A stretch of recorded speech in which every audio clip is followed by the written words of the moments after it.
Tiene 39 años, nació en Esparza, en Punta Arenas, estudió ciencias políticas y tiene una maestría en todo lo que es política pública de la Universidad de Costa Rica. Ha ejercido varios puestos en la función pública, en la Asamblea Legislativa, pero se ha destacado como ministra de Planificación y ministra de la Presidencia. Hoy estamos con Laura Fernández Delgado. Ella es la candidata del Partido Soberano.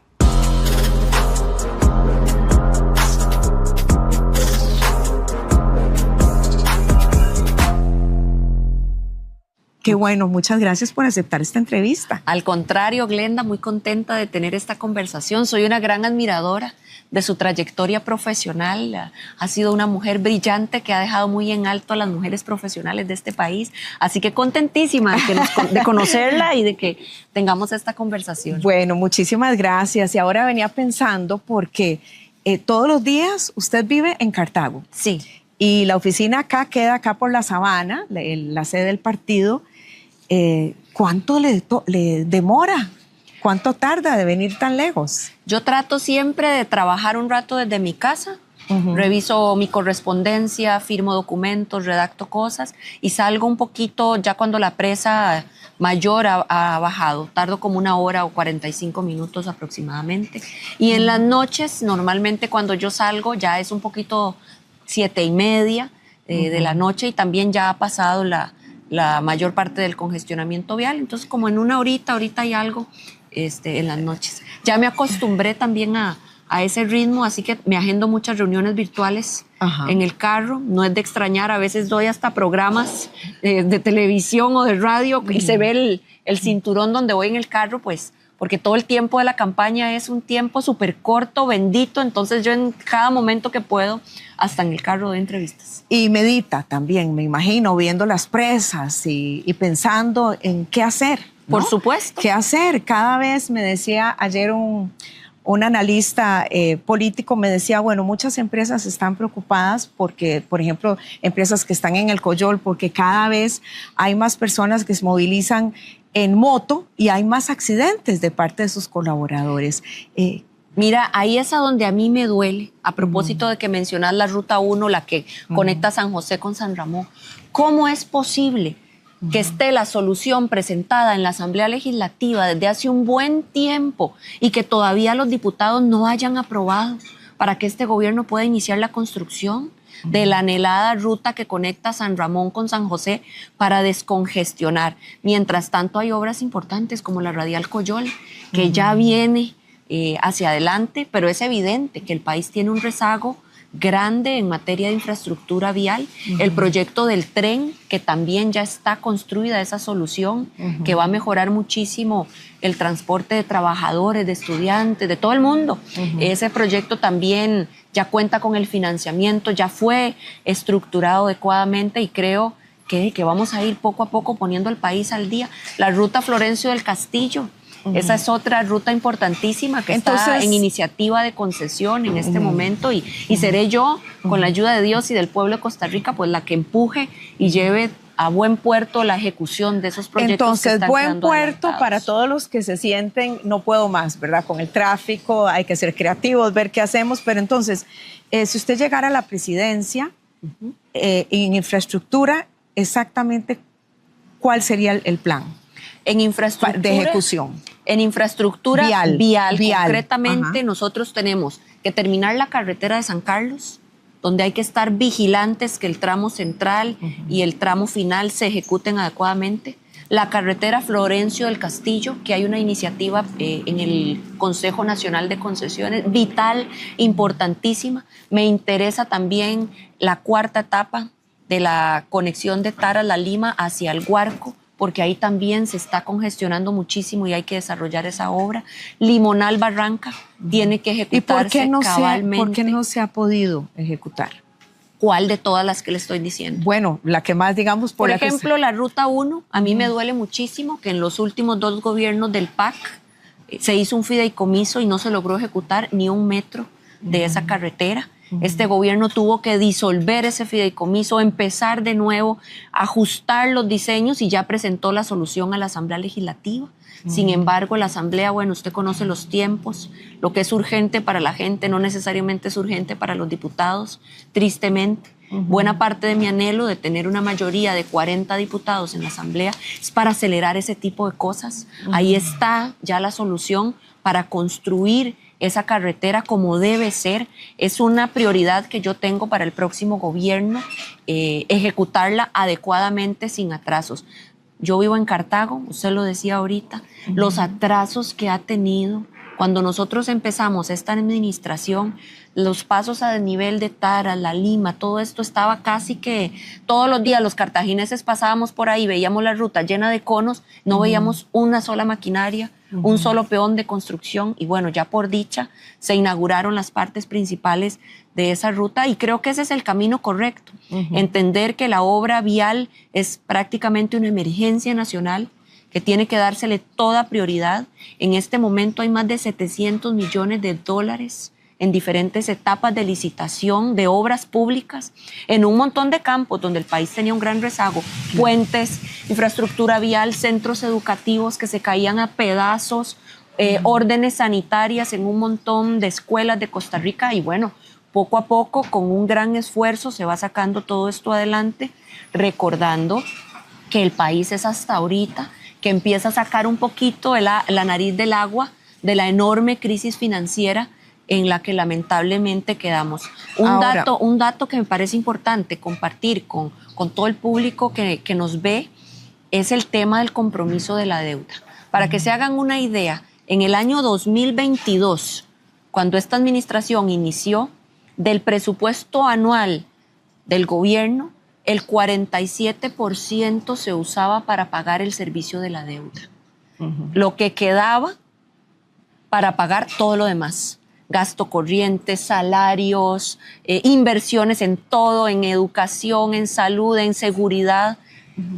Al año 2026, en el presupuesto del año 2026, ese servicio de la deuda pasó de un 47 a un 42. Y uno puede decir, bueno, de un 47 a un 42 no hay tanta diferencia.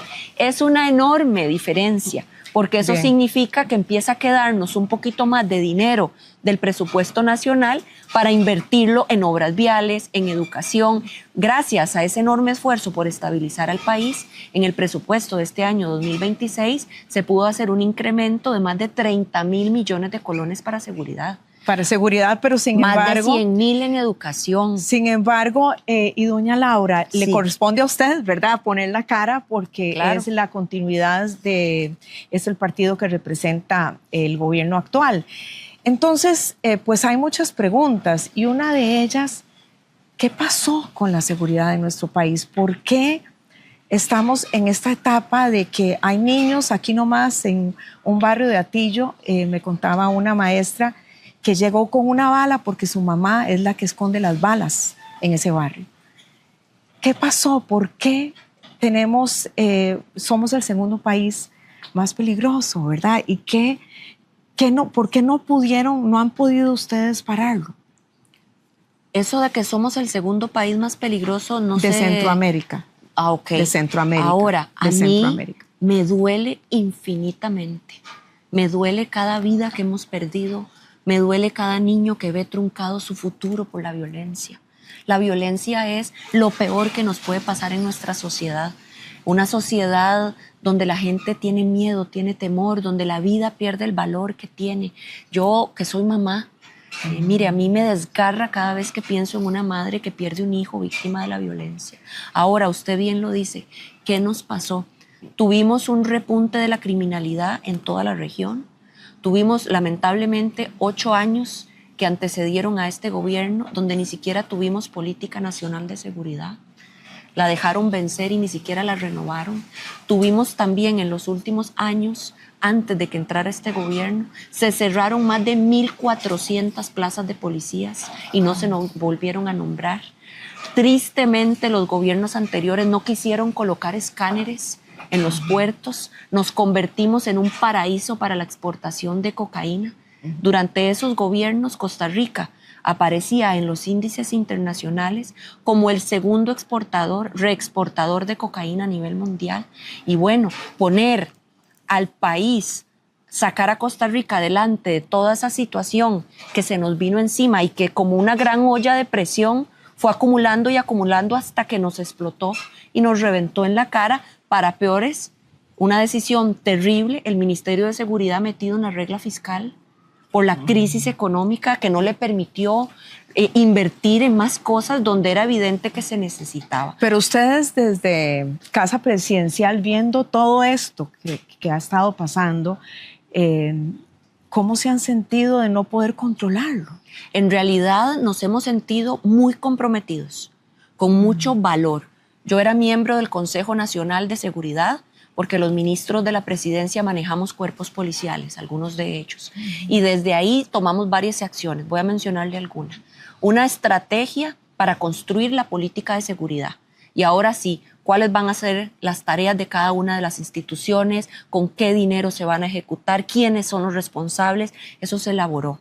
Por otro lado, un esfuerzo enorme por crear nuevas plazas de policías. ¿Por qué? Porque vos tenés primero que reclutarlos y de 10 te pasan las pruebas 2.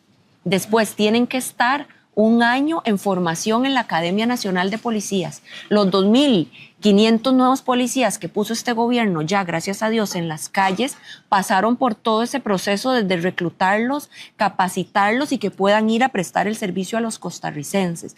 Por otro lado, encontrar el dinero para financiarlos, porque como bien le decía al inicio, el país sumido en una crisis financiera. Por otro lado, sí o sí, poner escáneres en los puertos para dejar de ser un paraíso de el narcotráfico en nuestro país. Se hizo un esfuerzo interno, se truncó por los temas ¿Cómo prevenir? De la Contraloría y ya tenemos los escáneres en los 2 puertos. En la cárcel de máxima contención ya inicia, esta semana se coloca su primera piedra. Está ya en obra gris un centro de mando y control para mejorar la vigilancia, la prevención y los operativos coordinados. Ese centro de mando y control que está ya en construcción utiliza tecnología de punta, inteligencia artificial. Entonces, claro, el reto es enorme, queda un gran trabajo por delante, pero se ha hecho doña un gran Laura, esfuerzo. ¿cómo prevenir que más niños y más jóvenes, qué acciones concretas desarrollarían ustedes para prevenir que más niños y jóvenes caigan en el narcotráfico, que se conviertan en sicarios, como vemos en esos barrios? Para mí hay 4 acciones, hay muchísimas, pero hay 4 que son fundamentales. ¿Y que ustedes ejecutarían? Sí, y que están en mi plan de gobierno. La primera tiene que ver con generar empleo. Mucha gente cae como caldo de cultivo del narcotráfico y del crimen organizado por falta de oportunidades. En Limón, por ejemplo, la Marina y la terminal de cruceros de Limón tiene que ser una realidad, Glenda, porque eso le va a dar empleo a miles de limonenses que hoy, por ausencia de oportunidades, caen fácilmente en esas redes criminales. Eso es un primer tema. Y otra serie de estrategias para empleo en personas mayores de 40 años, mujeres, que tanto me interesa apoyar, y también una estrategia de modernización de nuestro mercado laboral para ayudar a más jóvenes en todo Costa Rica. Otro eje importante para esto que usted me dice de mejorar la prevención, la educación. Yo he planteado una revolución educativa en ¿Pero el plan qué nos de pasó? gobierno. ¿Qué nos ha pasado en estos últimos años con el rezago educativo? ¿Qué nos ha pasado? ¿Por qué? Bueno, es interesantísimo responder esa pregunta. Si usted revisa, en los últimos años, no en este gobierno, pero en los anteriores, tuvimos una gran cantidad de huelgas, donde los niños perdieron más de 100 días efectivos de lecciones, lo que se ha llamado por los especialistas el apagón educativo. Enfrentamos también una incapacidad para ejecutar aquel fideicomiso educativo que habían aprobado para construir y reconstruir escuelas.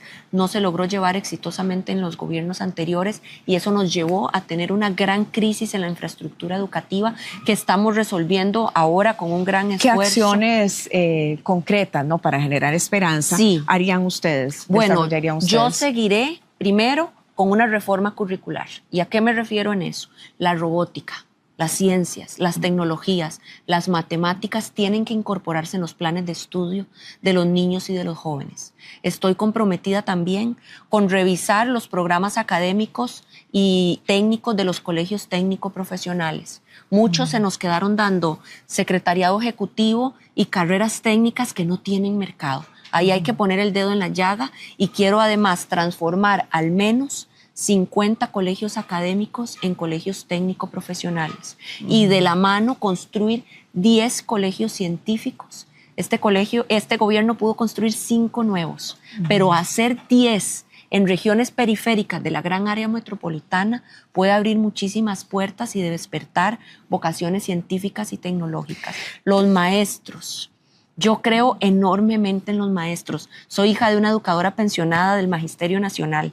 A los maestros hay que reivindicarlos, hay que pagarles a tiempo, hay que darles mejores herramientas para que tengan más tiempo en las aulas. Esas herramientas que sí, muchos coinciden, pero ¿de dónde vendrían? Bueno, yo he estado ya trabajando con algunos expertos especialistas en educación, por ejemplo, Google, Microsoft, tienen herramientas educativas que podemos traer a las aulas para tener aulas interactivas donde los chicos que son muy curiosos puedan tener acceso a todas estas cosas que existen en otras partes del mundo y poner a Costa Rica al día. Mira, El Salvador, Panamá, República Dominicana, todos esos países están volando, mientras nosotros vamos a un ritmo ahí de nadadito de perro, porque tenemos una burocracia que nos está asfixiando. La ley de educación celebra 70 años de vigencia.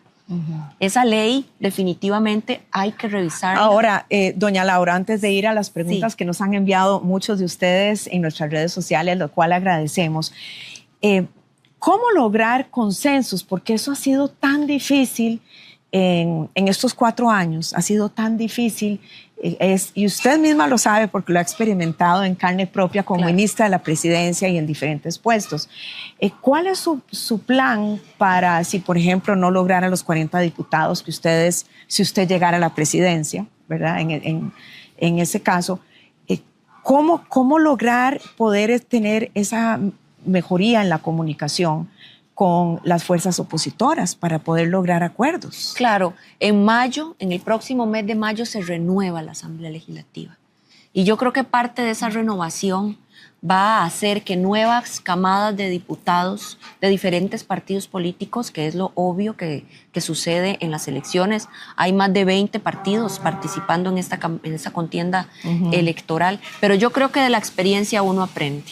Y cuando usted tropieza con la misma piedra 2 veces, ya no es por error, sino por insistencia propia y por majadería.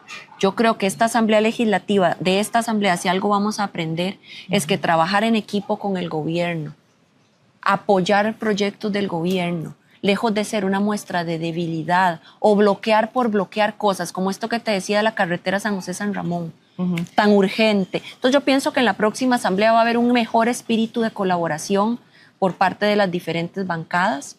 Adicionalmente, yo haré un enorme esfuerzo, como se ha hecho siempre, de tener contacto directo con las diferentes bancadas. Quiero hacer algunos cambios, por ejemplo, en el Consejo Presidencial Económico, en el Consejo Presidencial Social, para que no solamente hayan espacios de diálogo con la Asamblea Legislativa, sino también tener espacios de diálogo permanente con las cámaras, con ONGs, con asociaciones, espacios de diálogo que produzcan, donde podamos establecer cuadros y decir, bueno, vamos con la Cámara de Turismo a trabajar en estas 3 metas juntos.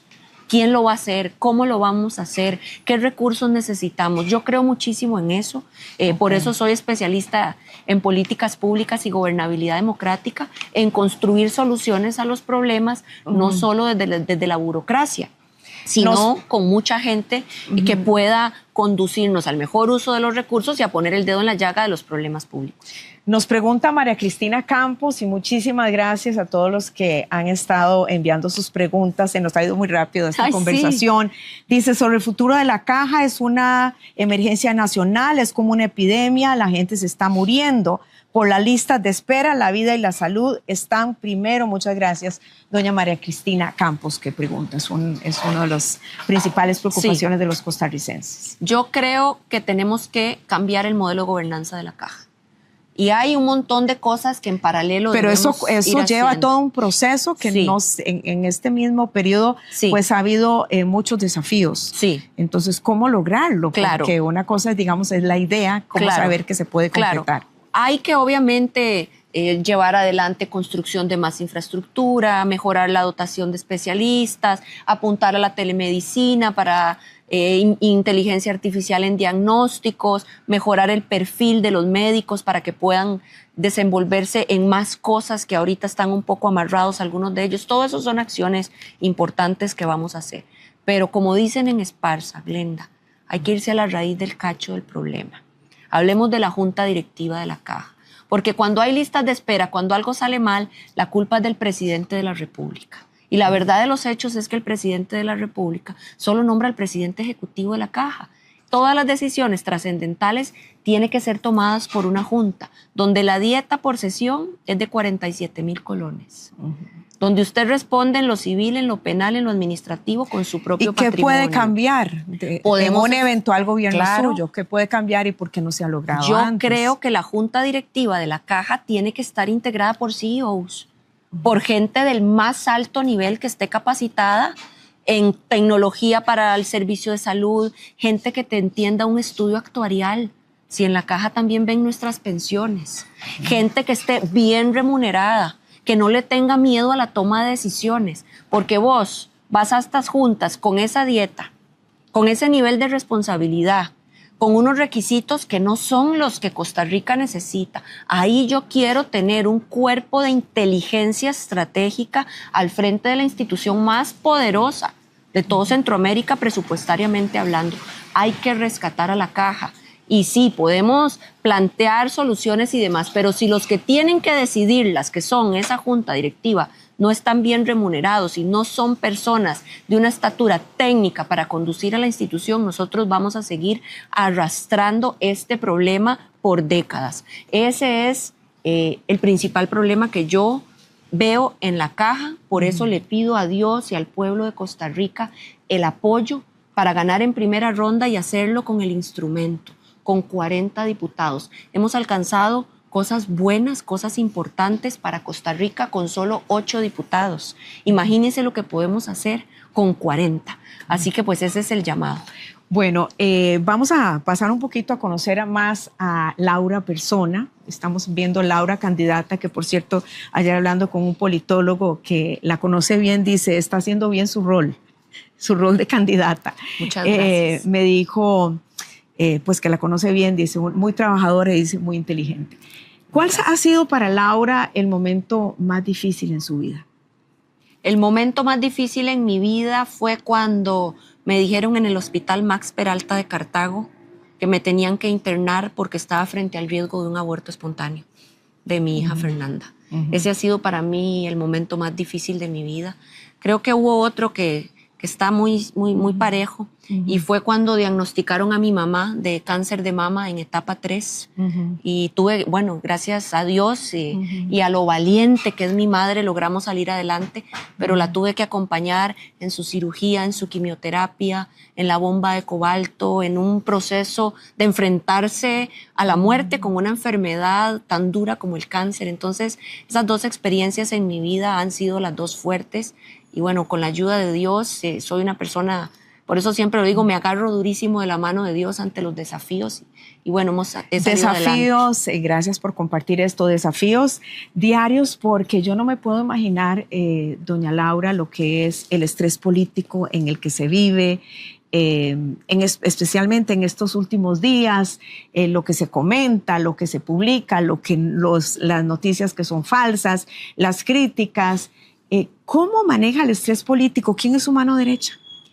Viera que yo sé que hay estrés político y todo esto es obvio y es evidente que esto es complejo, pero yo creo que es un tema propio de mi personalidad. Yo soy una persona de espíritu alegre, yo soy una persona que siempre trato de ver el vaso lleno o medio lleno, pero soy alguien que siempre se entusiasma con la vida. Yo me levanto, le agradezco a Dios, pongo el día en manos de Dios y arranco con energía, me tomo un buen café todas las mañanas. Decir una sola mano derecha sería muy ingrato. Tengo a mi esposo, que es pilar. Nosotros somos una familia donde nos apoyamos de tú a tú, nos acompañamos siempre. Mi esposo es, bueno, para mí una pieza fundamental de mi familia. Jeffrey, ¿verdad? Jeffrey. Hay que decir los nombres, ¿verdad? Sí, de los hombres. mi esposo Jeffrey. Y también tengo un enorme equipo de campaña tremendo, doña Pilar, que se ha convertido más que en mi mano derecha en la comunicación, en una amiga.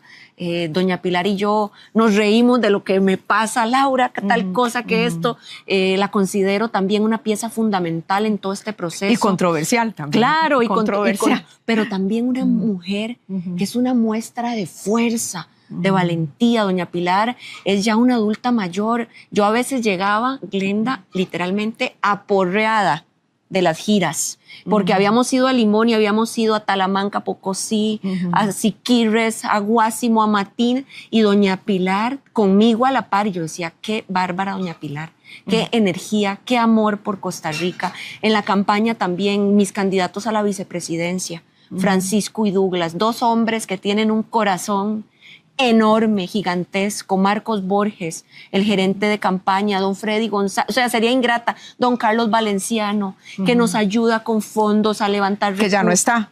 ¿Ves? Aprovecho para aclarar. Don Carlos está y va a estar siempre. Lo que no está es a cargo él solo, sino que integramos una comisión de trabajo, porque el trabajo que da una campaña en finanzas es tremendo. Entonces, don Carlos sigue siendo un asesor de la campaña. Bueno, y no ha mencionado eso fue un fake news. Eso fue fake news.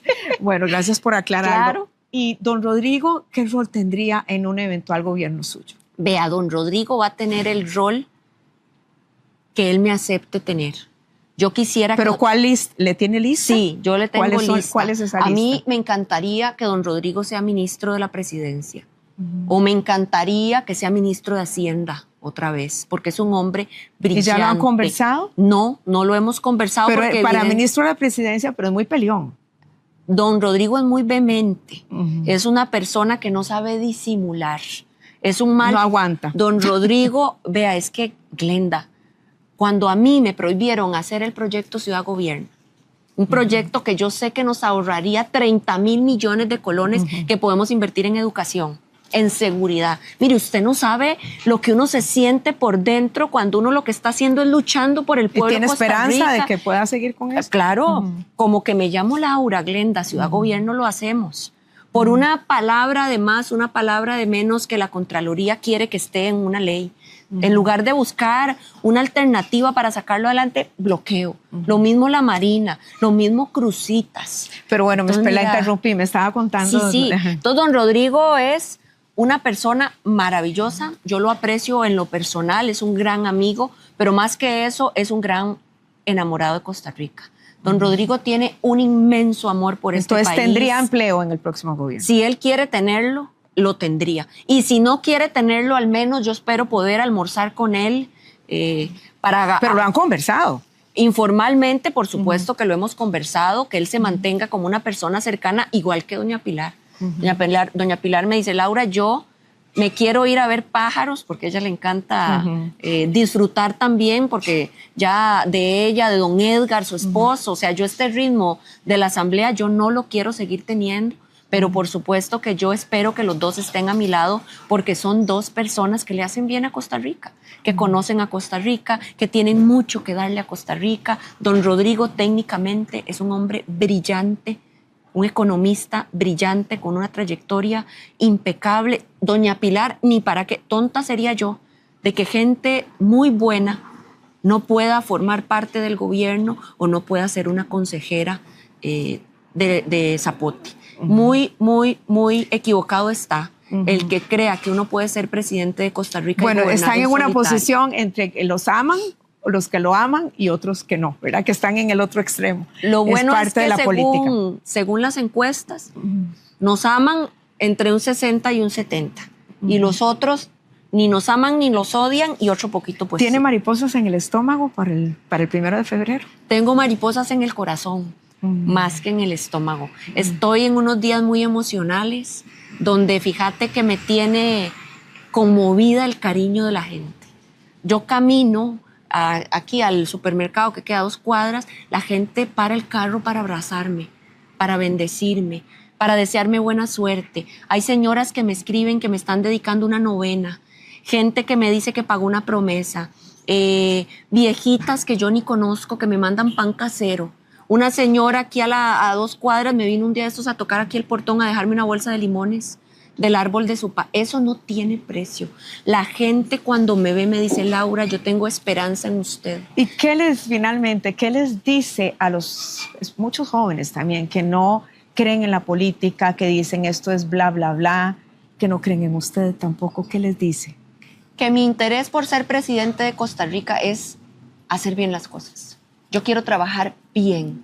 Tengo estatura técnica, estatura moral, y a los jóvenes, cuando uno es joven a veces piensa que no se va a hacer viejo. Yo tengo 39 años, hace poco dejé de ser joven. Los jóvenes tenemos que involucrarnos. ¿Qué es lo que más nos conviene para nuestro futuro?